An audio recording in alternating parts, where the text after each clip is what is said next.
Hey, what's up guys, aarava here, and welcome back to another episode of my F1 22 My Team Career Mode. This is part number 3 for the Australian Grand Prix. This is going to be the first time in My Team Career Mode that we get to race on the brand new layout of Albert Park around Melbourne. If you guys did miss the previous episode at the Saudi Arabian Grand Prix, then be sure to go check that one out before you see this one, because already 2 rounds in, we've had some insane racing, not just with myself versus the AI, but also AI on AI racing, and that proved to make a very entertaining episode last time out, and it was a very good race for us. But going into this one, of course, we're still very low on cash, with the lower rate of cash rate that we got in the career mode settings, obviously voted by you guys at the start of the series. So I can't really afford anything, but I've just been looking around, sussing out what I might want to purchase next. I think the next logical step will be build time for the powertrain, just kind of matching what I've got on the aero, because eventually I need to match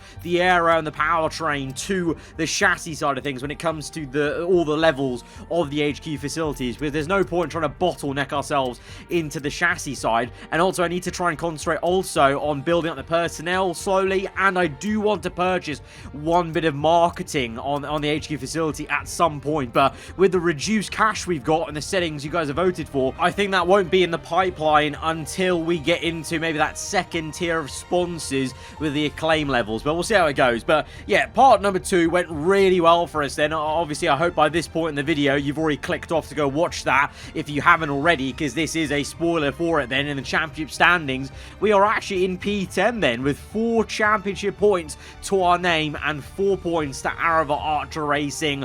I mean, that was just an exquisite result, but I do think we are going to get a reality check now this episode, because historically Australia's been a very hard circuit in terms of the AI being very quick, and then me personally, I'm not that great around Albert Park. That might change with the new layout, who knows, but we're going to have to see. But I'm not as confident of matching or getting anywhere similar to Jeddah, and it may be more of a vibe that we got at the Bahrain Grand Prix, but that's fine. We're going to have ups and downs like that throughout the season. It's not going to be all smooth sailing the whole time. We get our first HQ event also in between races, where we're asked of what to focus Drogovic on, so I went for awareness there, because I think Felipe's shown some real good speed, but of course at Jeddah, he had that crash early on lap 2, wasn't it, that broke his front wing, so hopefully the awareness boost might help him avoid an incident like that this episode. But in terms of upgrades then, you may have just saw there, we purchased a brand new upgrade on the chassis side, which was the tyre wear upgrade, our first one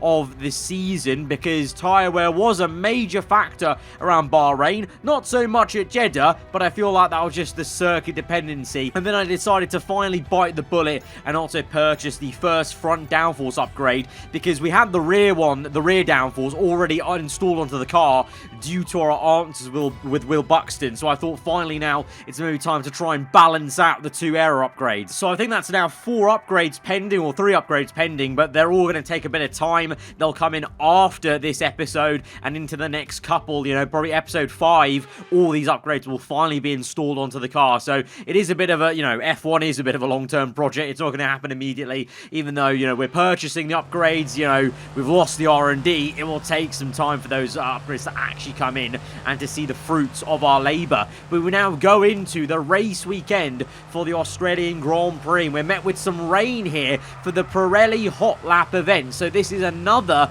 average speed event, this time though in the wet, and it was a much longer section of the circuit versus Jeddah, and this one was a bit more challenging. This is the first attempt, so I think we did quite well of trying to keep the momentum going in 3rd gear in the quick chicane. This corner, the newly revamped right-hander, a lot more 90-degree angle, very difficult to get out of the corner and keep the speed up, I found. So I think there we got enough speed for this silver, 94.76 miles per hour. We need to try and hit 95.5 to get the goal, to get, I believe again it's 100k on the money, and then also 1,000 on the acclaim boost. So again, taking that curb pretty nicely. I think we cut the curb a bit more so on the right hand side, which you can do. You can't go wide, but you can take a lot of curb on the inside, of course, with the supercar riding it very easily. And then here, trying to just get real tight on the line and then get on the power as early as we can, straighten up quickly, and that will get us enough speed, I think just over 96 miles per hour, or not, 95.99. as the very accurate speedometer checks the average speed right at the end there. So after 2 attempts, we got the gold and we got the extra acclaim and cash reward as well with 100k in there. So pretty decent, you know. As I've said before, you know, these supercars, the Pirelli hot laps at the moment, they're pretty fun, obviously, but I think the novelty is going to wear off eventually past Season 1. But for now, I'll keep on including them in the videos, as I'm sure you guys may be interested to see. And obviously, you know, we're using them, we're actually doing them, because we want that extra acclaim. We want the extra cash as well. So we went through free practice then, and got every R&D point we could, and all the kind of boosters for the discounts. And then just looking at the R&D chart then, going into Australia, you can see versus the AI, I'm plateauing a bit. We made upgrades to Bahrain, but now we're kind of waiting and waiting for the upgrades to come in, whereas the AI around us, the mid-fuel guys, they're all upgrading. So that's a direct, you know, result of you guys voting for the career mode settings, where the AI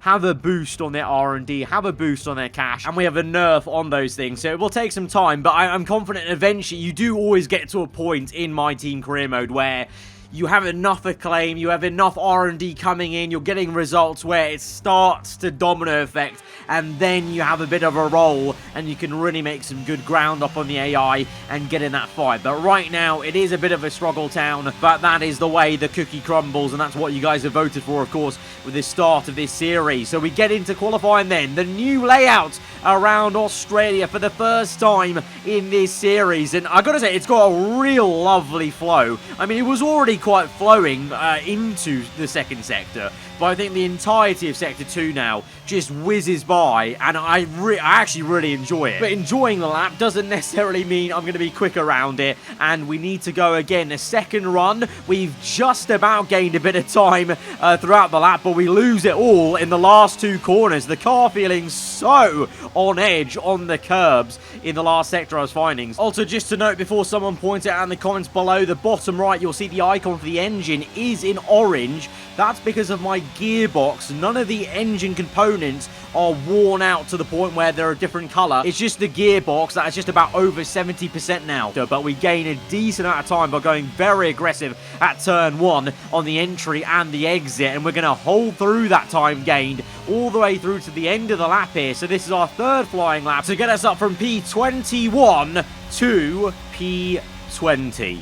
Yep, P20. 3 tenths gained, 1 position. It's a tough life out here around Melbourne.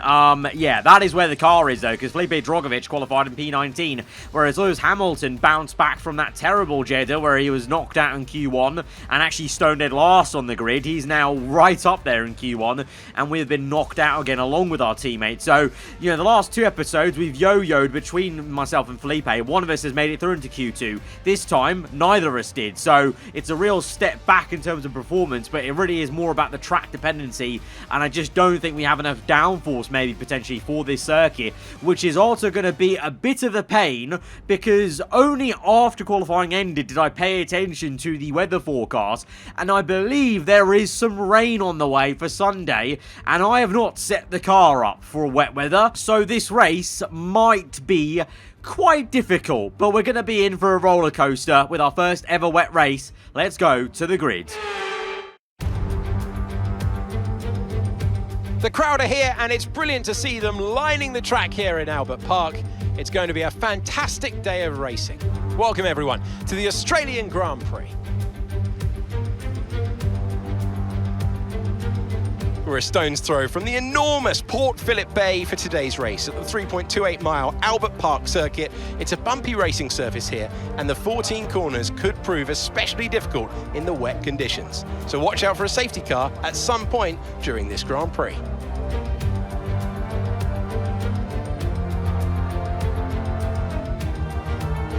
It's time to see how our drivers are stacking up after yesterday's exciting qualifying session. Charles Leclerc lines up on pole position, and the smooth operator Carlos Sainz completes the front row. As we continue through the rest of the grid today, we have Verstappen, Perez, Sir Lewis Hamilton and Fernando Alonso, Bottas, Russell, Gasly and Mick Schumacher, Ocon, Magnussen, Lando Norris and Tsunoda, Joe, Vettel, Lance Stroll and Daniel Ricciardo. Drugovich, the owner-driver, Albon and Nicholas Latifi. And now it's time to head down to the track. It's not going to be plain sailing for our drivers today, although with the sky falling as it is, perhaps sailing isn't too far from the truth. Natalie Pinkham, good to have you with us today. Your thoughts? It is a touch damp, isn't it? As a driver, there are three big things to worry about when racing in these conditions: standing water, tyre temperature and visibility. Judging distance to the cars around you is really tricky when you're driving through the vast amounts of spray that these wet weather Pirelli tyres kick up. So not only is there some rain in the air around Albert Park, there is a lot of it as we are starting on the full wet tyres, the blue compound, and you can see there's a lot of rain for at least the first 2/3 of this race. But it looks like we also might neatly get a full spectrum of the tyres, going from full wet to intermediate and then ending off on the dry tyres. I'm not really counting on us having any great performance in the first half of this race, especially on these full wets, maybe a bit more so the intermediates, but then I'm counting on maybe the end of the race. If we're near some cars, we could do something. But like I said, I've not set this car up for the wet weather. I actually brought the downforce down on the wing, which maybe wouldn't be an issue in later seasons, but at the very start of this career mode, this car is, well, slow, very slow, doesn't have that much downforce, and clearly is not really working too well around this circuit with the levels of downforce that we've got. So this may be a struggle even more so now in the wet. I'm just hoping we can survive the race, first and foremost, get to the end, and just do a bit of learning, basically, about the car, the handling, and the wet further. But we do a great job, once again, on the parking on our grid slot box, so we're as far ahead as we can get, as we now go to 5 red lights. Round number 3, a very wet and wild Australian Grand Prix is upon us as lights out. It's a slow start for all of us, but even slower for Ricciardo versus Drugovich there. He has a really good run, maybe into turn 1 to go around the outside. Can we go down the inside, make it a bit awkward?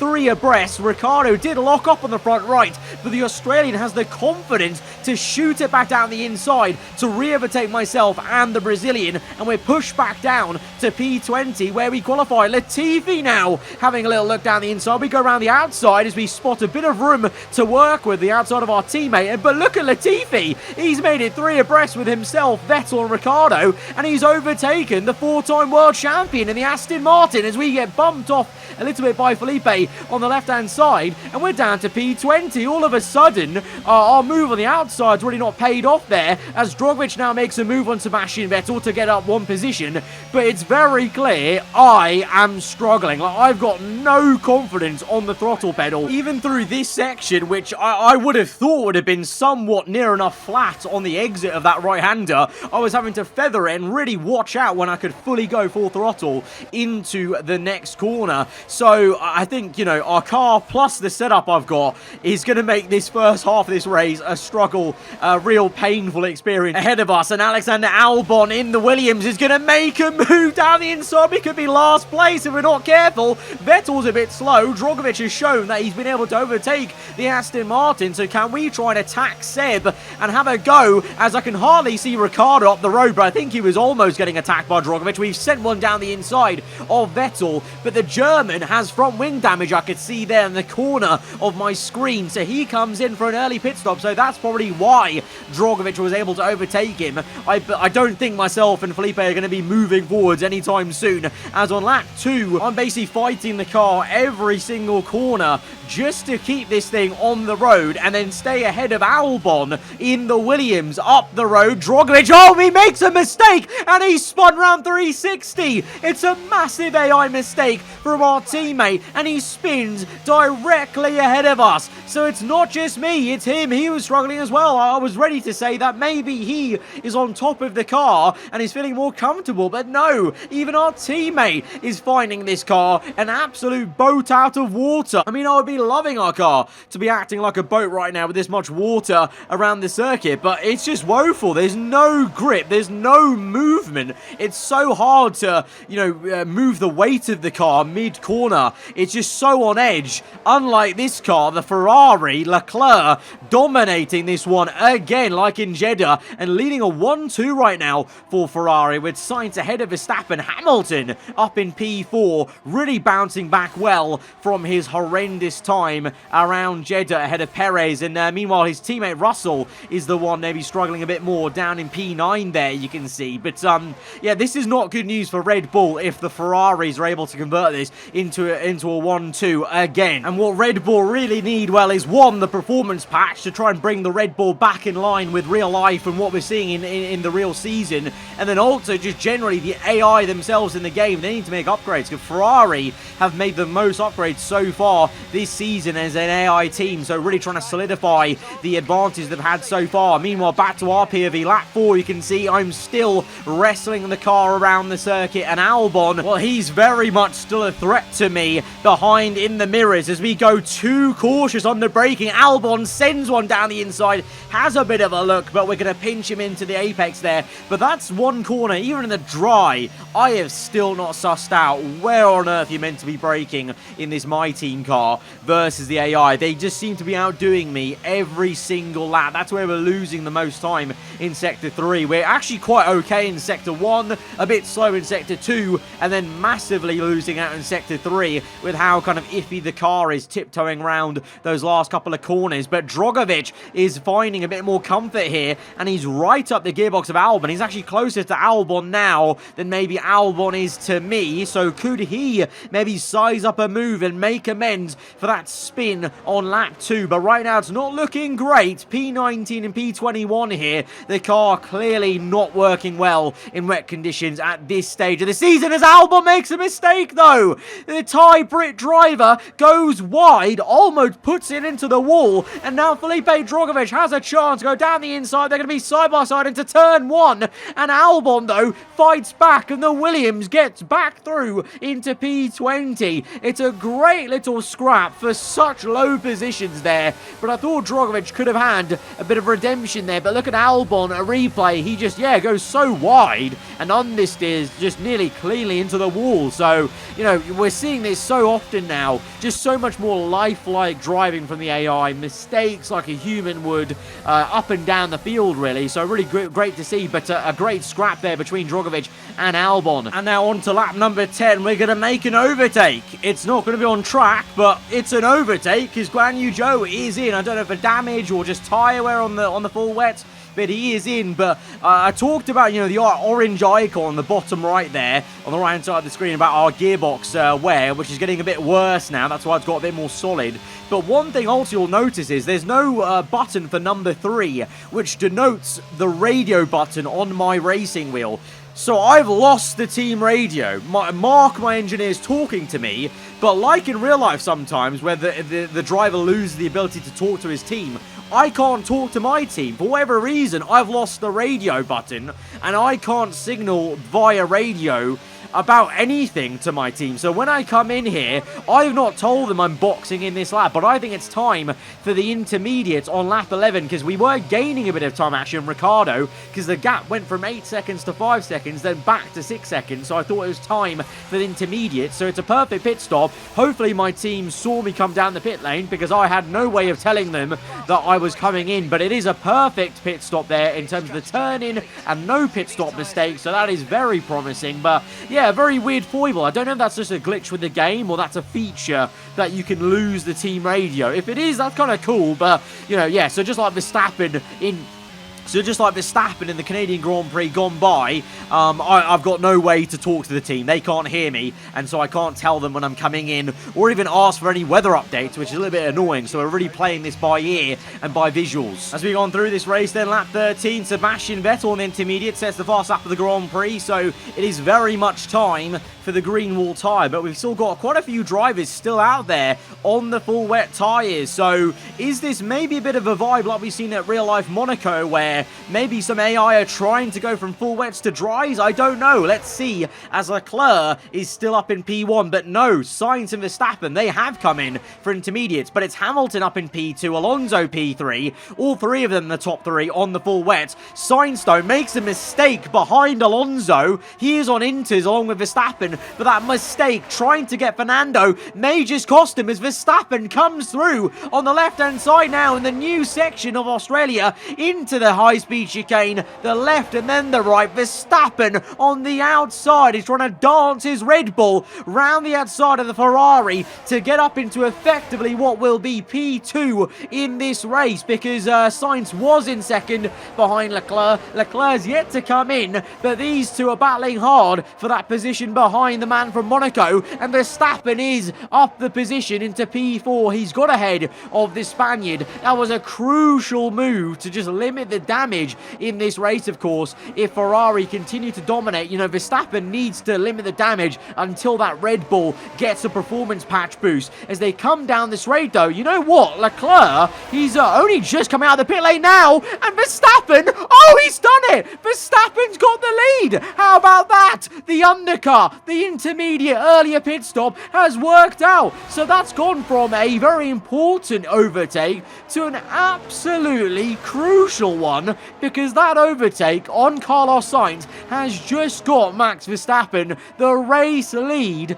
around Melbourne. And meanwhile, whilst that was happening for the race leaders, here we were on lap 14 onto 15, chasing after Latifi now. Goat Tifi, he's been doing such an insane job of beating us on circuit, and we're legitimately trying to catch him now to make an overtake on track, because he's been ahead of us this entire time.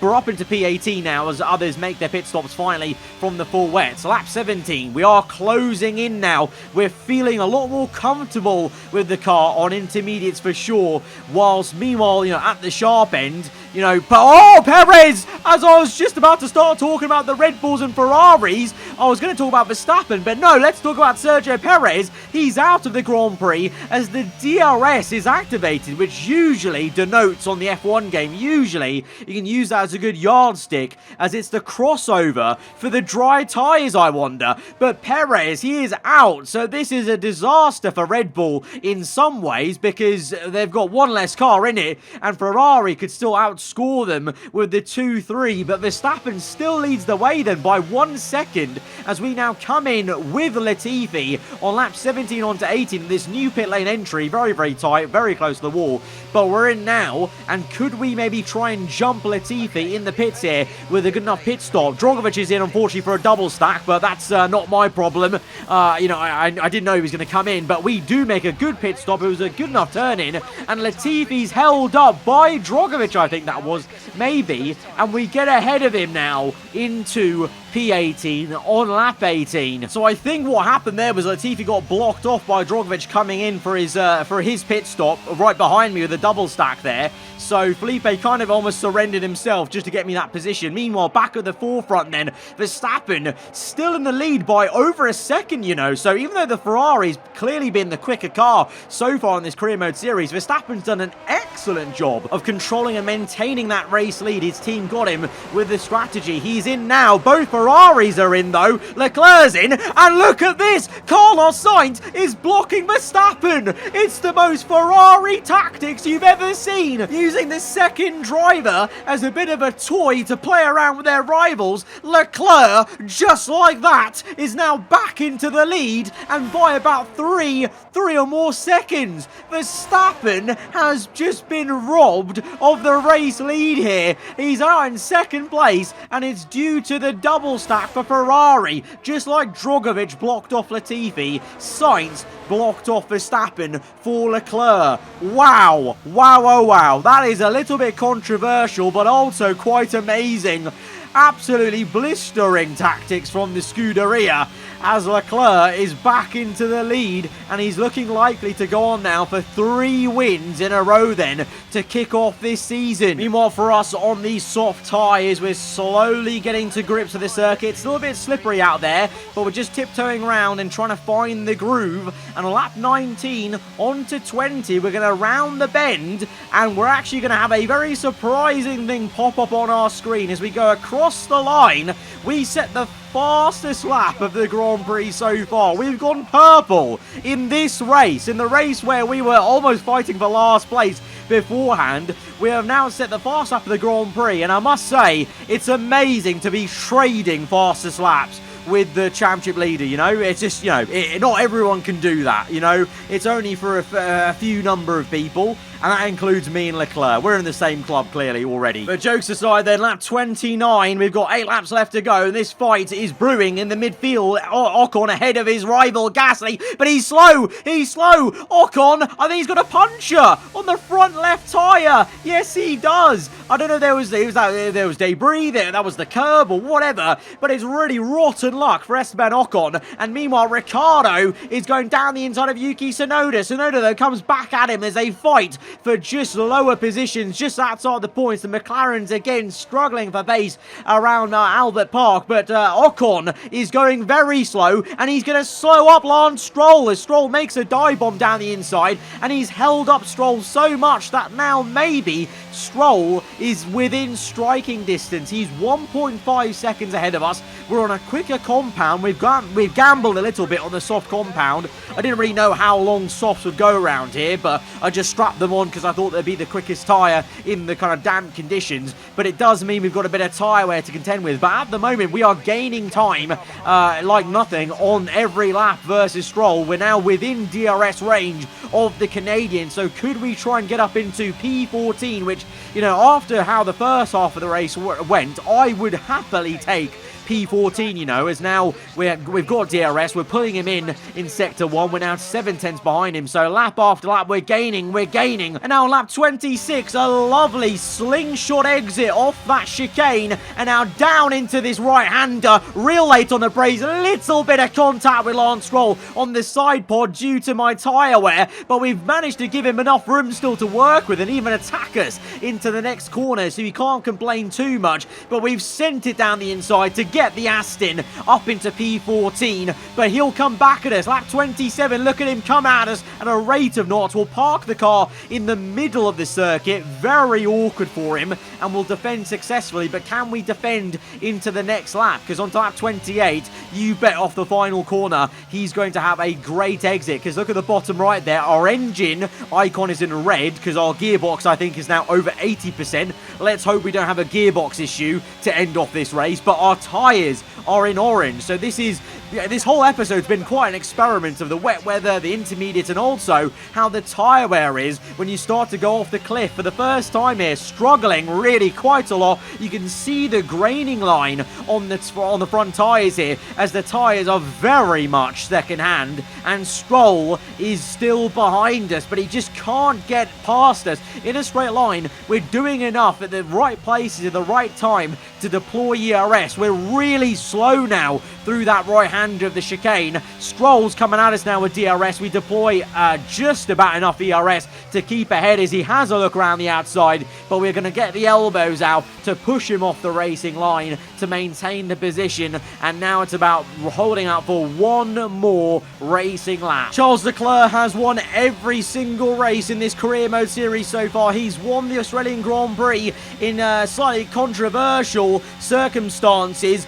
I think I just saw there, might actually have a bit of damage, you know, on the front left of the front wing, maybe that was the contact with Stroll's side pod. I don't know, but we've got some damage, maybe shot tyres, a shot gearbox, and Stroll again has a look on the outside, but we brake as late as we dare, and so late in fact that Albon now is attacking Stroll, having made an extra pit stop, I believe, in this race. That's how slow we have been. So we went for the gamble on the soft tyres. In hindsight, we should have gone for the mediums, but it won't matter. We're not fighting for points, but we have fought for a bit of pride, and we have got up into P14 from, you know, earlier. At one point, we're having to defend Albon for last place. So quite a recovery drive in that race, and a lot of homework and learning done about the different conditions on F1 22. And for the AI at the sharp end, a bit of controversy with Leclerc winning with that pit stop tactic. Here's our winner, pulling their Ferrari into Parc Fermé then. What a fantastic race.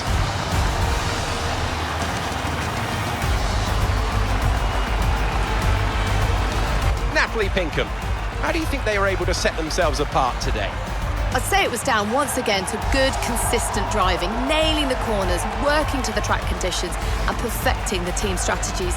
They got all those things right today, and the results speak for themselves.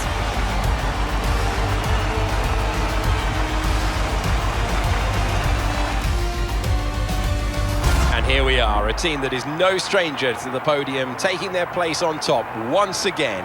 A sublime race today, and a stunning win for Ferrari. Very much, I think, the Red Bull team here are going to be wanting a performance patch. They themselves in the career mode series, they need to actually make more upgrades as well. But I'm sure the performance patch, whenever it comes in, I hope it soon, will bump them up. But to be honest, when that does happen, I think Red Bull may dominate as Ferrari are now. So if you can see what I mean, long term, for the AI's championship fight here today in Season 1, I think by the end of the season, it could level out and we could get a really awesome championship fight right to the end. I hope so, at least, in the first season for the AI. Because, of course, if we're not going to be in the fight, I want to see a good fight between the AI, at least, for the first ever championship in this career mode series on this game. But for us, then, yeah, a very difficult day in the office. A very, very difficult day. That car was a dog in the wet. Got better in the inters and was definitely back to normal, and I could be a bit racy in the dries. A lot of learning, though, was done in that race. That's what I can take away from it. And for you guys, hopefully the entertainment was there of just, you know, trying to survive the race, and then also that stuff with Ferrari and Red Bull in the pit stops. And if you have enjoyed that, then hit the like button. Let me know what you thought in the comments below. If you're around here, then do get subscribed for weekly Formula 1 content, and I'll see you guys next time. Goodbye.